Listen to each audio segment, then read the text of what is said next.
fucking stressed out. I'm fucking stressed.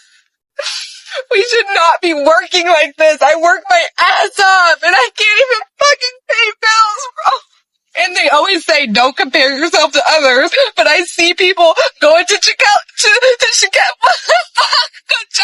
and fucking like buying all types of shit, just pointless fuck you money. And I'm over here can't even fucking pay my fucking rent, bro. Because you, America, for making me pay, or for making me work 4 jobs while I'm in college in rural Tennessee, and I can barely pay my own rent, and I'm taking 19 credit hours on top of those 4 jobs, and I still can't graduate on time, and I still can't graduate early, even though I'm taking 21 credit hours next semester. It's not fair. It's not fair anymore. It's never been fair, not in my lifetime. And will it ever be fair? No, because I'm a woman in America. I just want to live in peace, America. And I will one day. Probably something else. I can't even explain to y'all how out of hand the pricing and living has gotten in Florida. I own a home and I own my car, making payments on both of them. My house is small. It's under 1,100 square feet. It's probably the tiniest actual house you could get. 2 bedrooms, 2 small bathrooms, no garage. We paid 10% down when we got it. And my car is somewhat newer. It's a 2018, but I paid a third of that off when I got it. I put a third down. And insurance on my house alone this upcoming year is going to be $4,700 for an 1,100 square foot house. So that's about the size of a normal 1 to 2 bedroom apartment. And my car insurance is going to be about $1,700 every 6 months. So that's about $3,000. So almost $8,000 just in insurance. And I work pretty much a minimum wage job. I'm lucky to have a partner who I live with too, who also works, but a minimum wage job. So I calculated out our expenses of what it would be to just pay insurance and just my monthly car payment and just the monthly house payment. Just the monthly house payment. No bills, no electric, no water, no nothing else, no food, nothing. And let me show y'all the number that is just my small house and yes, a newer car that I paid a third of it down when I got on. This is only that. Only one car too, not including my partner's car. Minimum wage in Florida is $11.75 an hour. And for an annual salary comes out to about $25,000 a year. It's just hard to grasp because I'm doing everything they tell you to do. Buy your own house, save up. You know, I'm not living outside of my means. I saved up and bought where I could. I'm in the cheapest, this was the cheapest rent. Like rent would be more expensive for a house for this. I don't make $35,000 a year. I have a college degree. My partner went to trade school and works in a trade. I was lucky enough that I was able to get help for a down payment with my family. Like we've got all the privilege. We've done everything right. Everything was perfectly set up for me to succeed. And I feel like no one over the age of 40, 45, 50 is getting it. Like the world is never going to be attainable like it was even 20, 15 years ago. And I never spend money. I do everything I can to save. I shop at the dollar store. Like I'm living cheaply. And it's just, I just can't imagine. I don't know. I'm not going to be able to afford and live in Florida anymore, and neither are you. There was some massive insurance whistleblower allegations against DeSantis as well as the insurance companies, and I'm going to break it down for you. See how all this water's in this gentleman's house right here? This family had an insurance adjuster come out, and the adjuster wrote up a report of almost $250,000 worth of damages to their house. That adjuster, probably an independent adjuster hired by the insurance company, sent the report to the desk adjuster, and the desk adjuster said the family should only get $15,000. The report said the family needed a new roof, but the insurance company read the report as repairs only. They justified saying, even though your roof was completely damaged, we're only going to pay for partial repair of the roof. The desk adjuster, though, deleted the entire section of the report, but left the independent adjuster's name and license number on it without making any changes to who updated the report.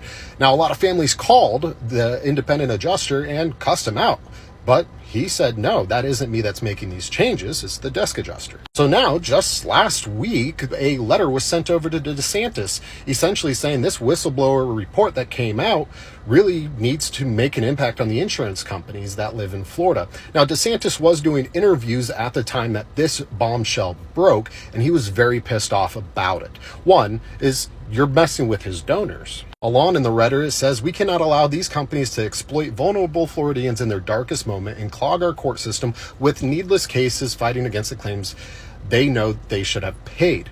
I had $30,000 worth of damage to my house. My insurance company said, we're only going to give you $5,000, but your deductible is $6,500, so we're not giving you anything.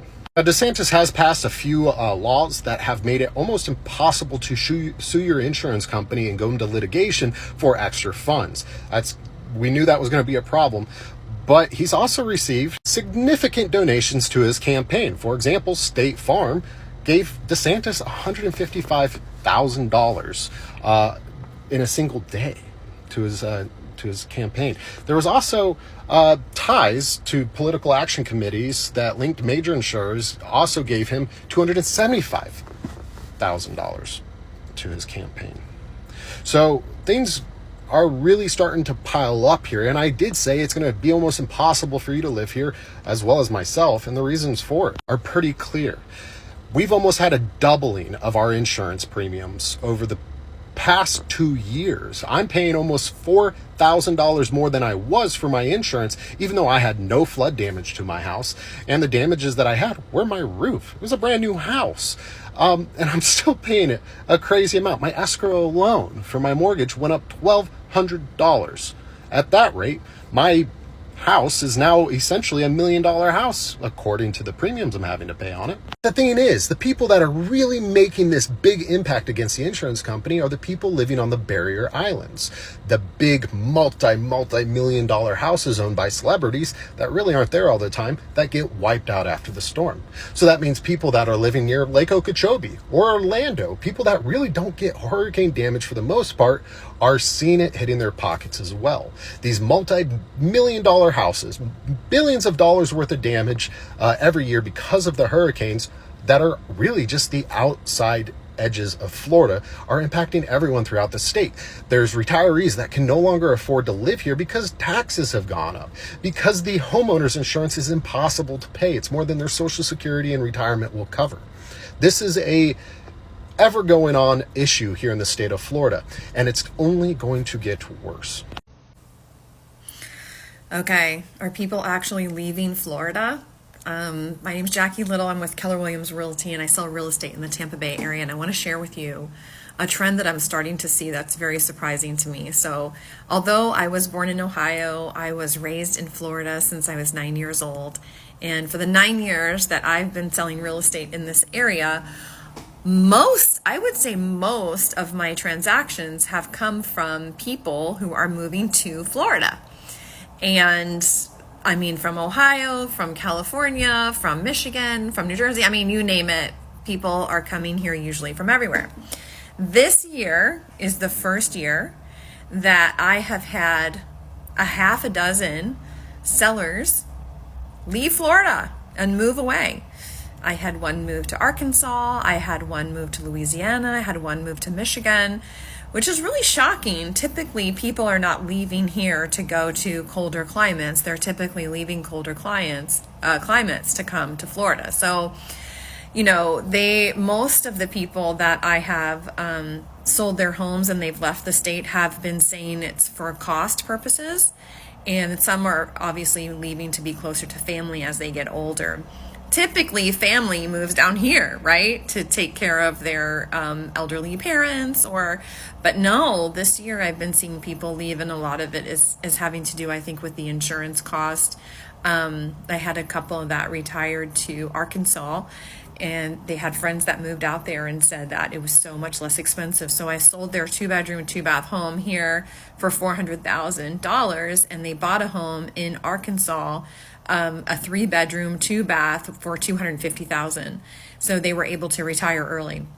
So this is a trend I'm starting to see. I'm really curious how this all shakes out over the next couple of years, and if they'll end up coming back once they experience a couple of winters or one winter and they're calling me again to come back. Because sometimes I have had people who move to Florida, go through the summer, and then call me and say, Florida's not for me, come and sell this house, I'm moving back. So I'm wondering if, the weather is really going to play a bigger role than the insurance cost. So I'm really curious if you've had any experience with this. Please message below and I'll keep you guys updated as to what I see.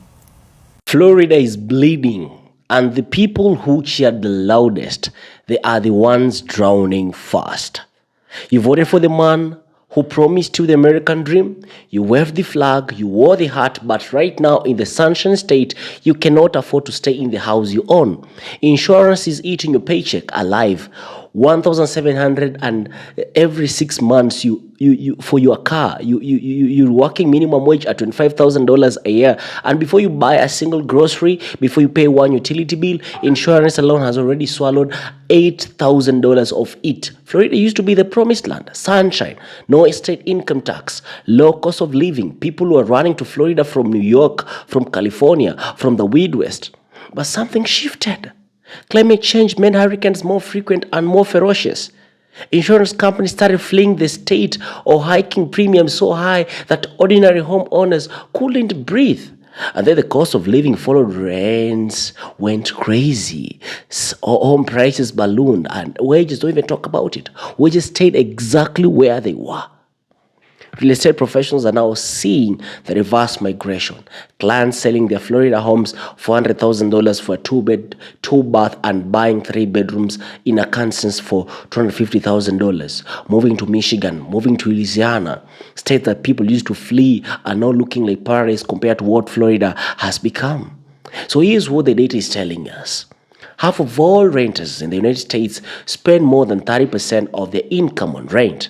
Half. And in Florida, that number is being pushed even higher by a market that has completely disconnected from wages. A student working 4 jobs while carrying a full college course load still cannot comfortably afford rent. 4 jobs. Let us sink in. The system that was sold to you, work hard, buy a home, build wealth, that system has a leak. And in Florida, that leak has become a flood. Now, here's the part that is different when you're from the diaspora. I know people who went to America, whose parents did, maybe because they believe the promise. They watch people in Florida wave flags and chant and vote with passion for politicians who told them government was the enemy, who told them regulations were the enemy, who guided consumer protections and let insurance companies run wild. And now those same people are standing in their kitchens, college degrees on the wall, trade certifications framed above the desk, and they cannot pay their bills. There is no joy in this for the diaspora. No satisfaction, because the diaspora knows what economic collapse feels like up close. They've seen it in Lagos, in Nairobi, in Kingston, in Caracas, and they are watching it take root in Florida slowly, then all at once. The lesson is not "I told you so." The lesson is this here, guys. Economic pain does not care about your political jersey. Inflation does not check your voter registration. Insurance companies are not ideological. They will take your money whether you wear red or blue. But policy does matter. Who you vote for does matter. And when you consistently elect people who serve corporations over constituents, the bill eventually lands on your doorstep. Florida is a warning, not just for MAGA, but for all of the people in America. Because if the wealthiest, most politically energized in the country can be left financially stranded by the very system they defended, what does that mean for the rest of the American citizens? You got to wake up, vote your wallet, and share this video because someone you know needs to hear this today. My name is Rick, and this is the Diaspora View. Thank you for watching. Thank you for being here. I hope to see you in my next one.